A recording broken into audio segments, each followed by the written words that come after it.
ওই ছুটি আমাদের হারিয়ে যাওয়া মেয়ে পরি হিরণময়। তুমি ওকে চিনতে পারছো না?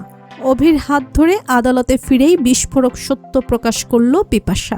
শেষ চালেই বাজিমাত করল অভি। সামনে এলো এতদিনের লুকিয়ে থাকা সব সত্য। প্রতিজ্ঞা ধারাবাহিকের নতুন পর্বে দেখা যায় আহত অভিকে নিয়ে ডেরা থেকে বের হওয়ার চেষ্টা করে ছুটি, কিন্তু যতই চেষ্টা করুক অভিকে আর উঠাতে পারে না। কিছুক্ষণের মধ্যেই অভি অচেতন হয়ে পড়ে যায়। ছুটি ভেঙে পড়ে বলে, ভগবান, আমি এখন কি করব? উকিল স্যার, চোখ খুলুন। যেভাবেই হোক আমাকে উকিল স্যারকে এখান থেকে বের করতেই হবে। এরপর কোনো উপায় খুঁজতে থাকে ছুটি। অভির চোখে মুখে পানি দেওয়ার জন্য জল খুঁজতে গিয়ে হঠাৎ সে একটি তালাবদ্ধ দরজার ভেতর থেকে শব্দ শুনতে পায়। ছুটি মনে মনে ভাবে, এটা কিসের আওয়াজ? এই পুরনো ডেরার ঘরে আবার কে আছে? সে ডাক দেয়, শুনছেন? কেউ আছেন ভেতরে? ভেতর থেকে সাহায্যের জন্য আওয়াজ দিতে থাকে বিপাশা। তখন ছুটি বুঝতে পারে তালা ভাঙতেই হবে।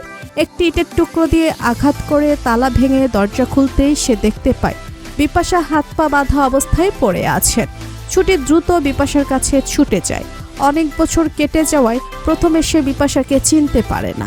বিপাশা কিছু বলতে চেষ্টা করলে ছুটি তার হাত পায়ের বাঁধন খুলে দেয়। এদিকে ততক্ষণে অভির জ্ঞান ফিরে আসে। সে ঘরের ভেতরে এসে বিপাশাকে দেখেই অবাক হয়ে বলে, এ কি বিপাশা আন্টি, আপনি? ছুটি অবাক হয়ে অভিকে জিজ্ঞেস করে, আপনি ওনাকে চেনেন? অভি বলে, অবশ্যই চিনি, এক্ষুনি বিপাশা আন্টিকে আদালতে নিয়ে যেতে হবে।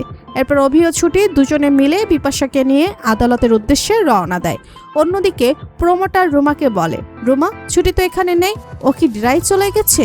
ওই গুন্ডাদের ফোন দিচ্ছি, কিন্তু কেউ ফোন ধরছে না। সে আরও বলে, এই ডেরায় শুধু অভি নয়, আরেকজন বন্দিও আছে। সে হলো হিরণময়ের স্ত্রী বিপাশা। যদি ওরা তাকে নিয়ে এখানে চলে আসে তাহলে আর রক্ষা নেই। যেভাবেই হোক এই মামলাটা শেষ করে দিতে হবে। এই বলে প্রমোটার আদালতে দাঁড়িয়ে চিৎকার করে বলে, মহামান্য আদালত, আমরা অনেক সময় নষ্ট করছি। ঠিক সেই সময়ই বিপাশাকে নিয়ে আদালতে প্রবেশ করে অভি ও ছুটি। অভি জোরে বলে ওঠে, দাঁড়ান মহামান্য আদালত, রায় দেওয়ার আগে আরো অনেক সত্য সামনে আসা বাকি। বিপাশাকে দেখেই হিরণময় স্তব্ধ হয়ে যায়। ছুটে গিয়ে তাকে জড়িয়ে ধরে বলে, বিপাশা, তুমি বেঁচে আছো? বিপাশা উত্তর দেয়, হ্যাঁ হিরণময়, আমি বেঁচে আছি, আর এই মেয়েটি আমাকে বাঁচিয়েছে। বিপাশার কথা শুনে হিরণময় ছুটির দিকে তাকিয়ে অবাক হয়ে যায়। অন্যদিকে ছুটিরও অতীতের অনেক স্মৃতি ধীরে ধীরে ফিরে আসতে শুরু করে। বন্ধুরা, তোমরা কি চাও ছুটি যেন নিজের আসল মা বাবাকে ফিরে পায়, আর বিপাশারও যেন সবকিছু মনে পড়ে যায়?